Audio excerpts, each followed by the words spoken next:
In Norse mythology, every single realm hangs from one enormous tree. Every river that flows, every field that grows, every living thing that breathes owes his existence to it.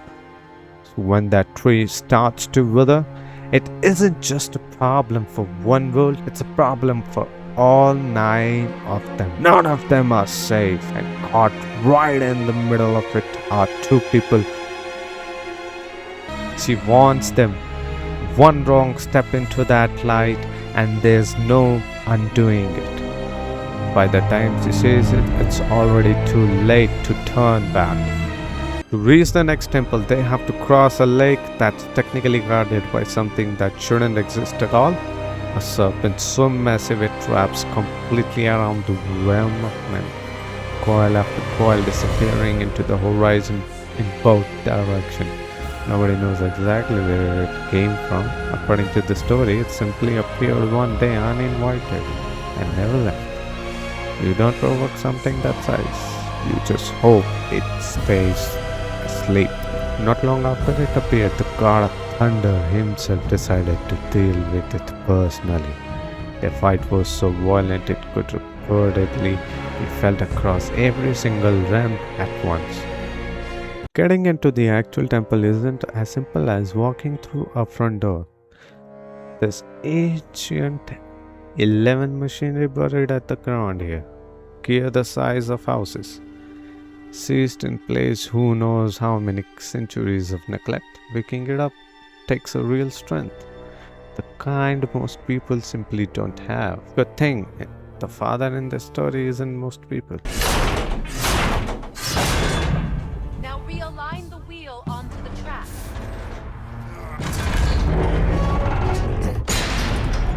Perfect. Now push the bridge along the track. What? The whole entire bridge is turning. How is the whole entire bridge turning? Boy, you're really strong. Just keep pushing until the bridge reaches its first position. Tired yet? No. He's always been really strong. So about the dead, I heard someone call them Hellwalkers. But what are they? They are poor, restless souls, denied their judgment and their peace. Why what? Could Vanir magic raise the dead? It could, once, but this is no spell. This plague of dead is but a symptom of a world out of balance. Something or someone has meddled with powerful forces. That is all I know for sure.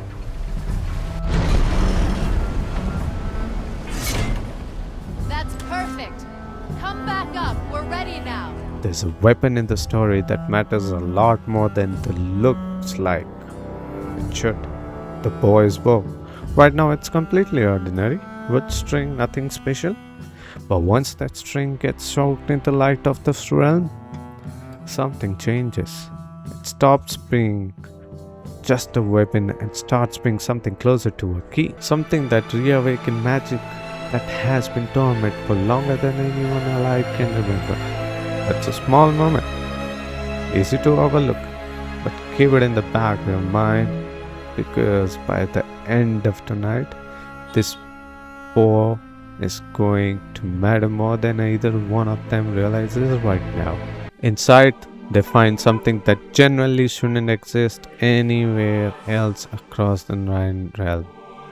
A room built for exactly one purpose. Stand in the center of it, and it becomes the only known way to physically travel between every single world hanging off that great tree we talked about earlier. It's less a temple, honestly more a machine. One built it by people who understood the universe far better than anyone living today ever will again. Just standing inside it, you will feel how old this place really is. Picture it like this: 9 realms, 9 completely separate worlds, all occupying the same exact physical space at once, just laid on top of another, invisible to each other, separated by nothing except light. This temple is one of the last places left where someone can actually reach out, grab hold of that light, and step from one layer straight into the next. It sounds impossible, it basically is. And yet here they are, standing in one room in existence, built to actually do it. In Norse mythology, every single realm hangs from one enormous tree. Every river that flows, every field that grows, every living thing that breathes owes his existence to it. When that tree starts to wither, it isn't just a problem for one world, it's a problem for all 9 of them. None of them are safe, and caught right in the middle of it are 2 people. Out there is a door to a completely different realm. Line the bridge up correctly, and the theory you can't just walk straight into another world. Nobody would ever guess what that old stone bridge is actually capable of. Except there's one tower missing entirely. It vanished over 100 years ago. The exact same night, an entire race of giants disappeared from the world of men without a single trace. Nobody has ever figured out where that tower went, or how anyone could have moved something that massive in the first place, which means somewhere out there an entire realm has completely unreachable for a century and counting. The mystery will have to wait for another day though. Right now there's only one destination that actually matters.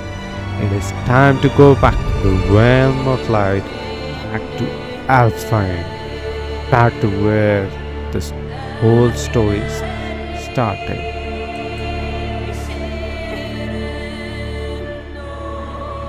The moment the light swallows them whole, everything changes instantly.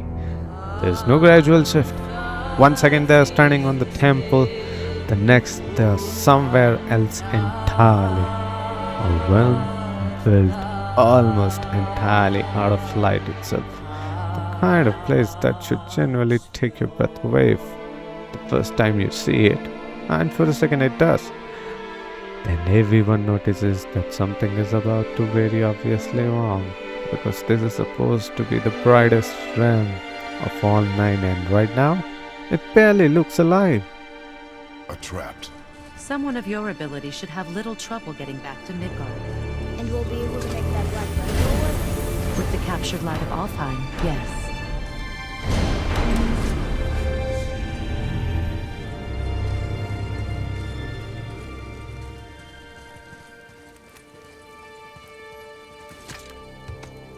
This is where we come in. Remember, the light they're supposed to find is barely visible out in the horizon, vague, flickering, struggling, like something out there is actively dying in real time. What's wrong with this realm? Hasn't gotten better since they left? If anything, standing here now, it's obvious it's gotten significantly worse. Whatever answers they're looking for, they won't like all of them. The witch knows exactly what has happened next. Someone has to physically step into the light to restore what's broken. Without a second hesitation, she volunteers to go first, and the moment she steps in, she is simply gone. At least as far as anyone can immediately tell, something stranger than that. Somewhere neither one of them can follow, at least not yet. The silence that follows is the kind that changes a room completely. That's exactly when the boy starts hearing things nobody else can. Screaming. Not one voice, but dozens. Layer on top of each other. Absolutely furious. Coming from somewhere where his father simply cannot detect. No matter how hard he tries, ask the father directly and he will tell you he hears nothing. Total silence. Just wind and water. And that gap, the small but very real difference is what each of them is experiencing right now It's about to become a much bigger problem than either of them realizes, because if only one of them can hear what's actually out there, how exactly are they supposed to face it together? Across the water, they finally stop it. A temple built in a perfect ring with exactly one entrance, a blue door standing out against all the stone. On paper, it should be a straightforward walk in, grab the answer, and walk back out. The story has not exactly been straightforward so far though, and there's a reason to expect that's what about to change now. Somebody already beaten them there. Whoever it has deliberately smothered the temple light, cutting off the exactly travel method that just brought them here in the first place, meaning no reinforcements, no backup, no quick escape if things go wrong. This is not an accident. This is not random vandalism either. This is a trap. The fight that follows is brutal, fast, completely unplanned. This isn't a battle either of them choose to walk into. It's one that found them, whether they are ready for it or not. Slowly and gradually, the screaming starts to fade into something completely different. Quieter, calmer, almost bleeding. Honestly, like whoever or whatever is out there isn't angry anymore. It's asking for help instant. And somewhere buried in the back of all those overlapping voices, the boy thinks he recognizes one of them specifically. Just one. Familiar in a way that makes absolutely no sense given where they are right now. He doesn't say anything about it yet though. Not out loud. Not to his father. Not until he's completely sure he isn't just imagining it. Know what I heard? Atreus, enough. He looks different. Look at those horns. Behind me, boy. That can't...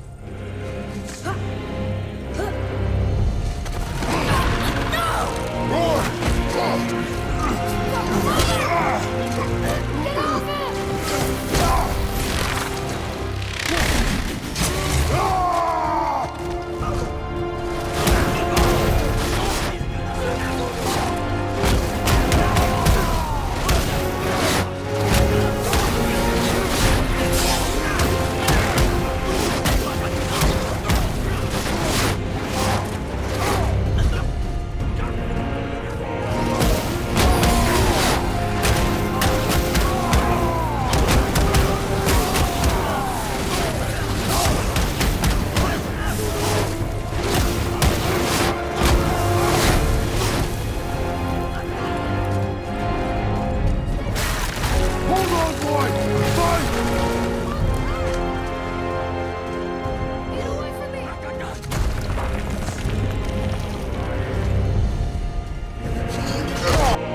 Here, what makes the fight different from every other one so far, it's just father protecting the son anymore, the way it's always been, but for the first time, boy is fighting just as hard to protect his father right back.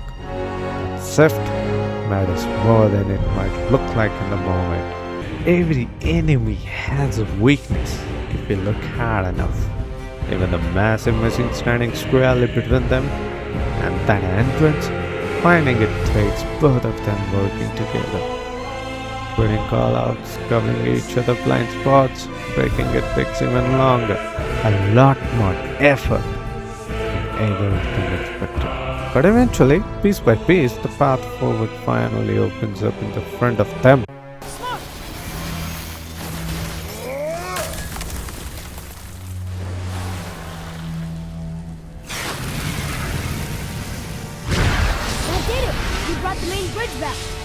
We must find a way up. Hey, when we make it to the light, how do you think we get it into the Bifrost? The witch said to step into it She did? when she was ripped away from this realm. Oh, how'd I miss that? You were more concerned with her safety than our goal. Quiet! I have him. Your knife point.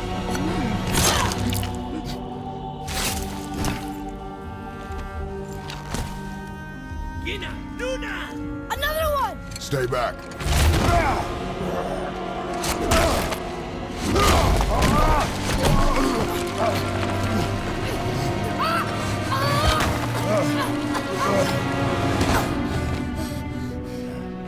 The light! Yes, we are near our goal. But we must be careful. Understand? God.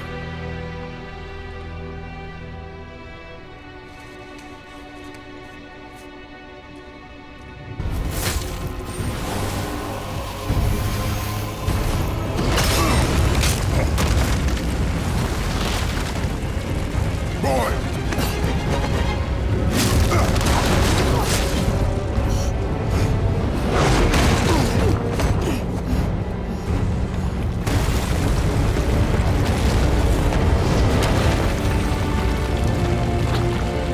Are you injured? I'm fine. Wow. It's beautiful.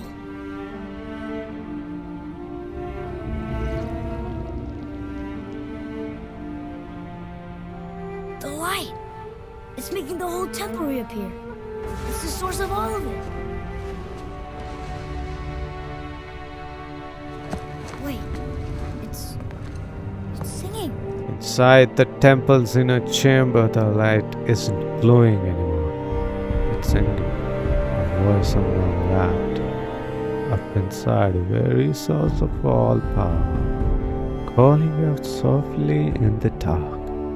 And one of them, the boy, is the only one who can make every single word of it clearly. His father can only watch his face and guess what's actually being said. Before they go any further, the father does something he has genuinely never done before in his entire story. He hands his son his own weapon. He's very careful to clarify it isn't a gift. Almost like saying that word out loud might make him mean something more than he is ready for, but as a last resort, in case things go wrong in a way even he can't fix. It's exactly what the boy needs to be holding right now.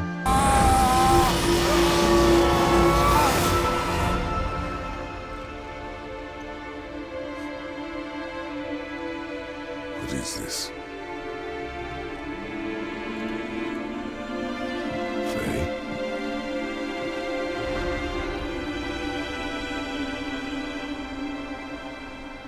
And there she is, the witch trapped inside in the light itself, right where she has been entire time. The boy doesn't hesitate for even one second. He can't stand the idea of waiting one moment longer, so he acts immediately and pulls him straight out. Except that decision was never actually his to make. What felt like a handful of seconds to him was something closer to an eternity to her, trapped wherever she just was. And that gap between them is about to cost them both something. Yes! Why don't you care? That's impossible. We should go before they come back. I hope you got what you needed. Boy, your bow. Hold it out.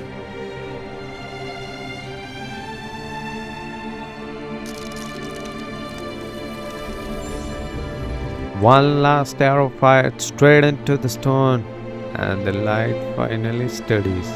The path to home is open again at last. But now, back home, that's exactly where we pick things up next time. If you want to see how deep this really goes, hit subscribe, drop your theory in the comment, and I'll see you in the next part. Bye bye.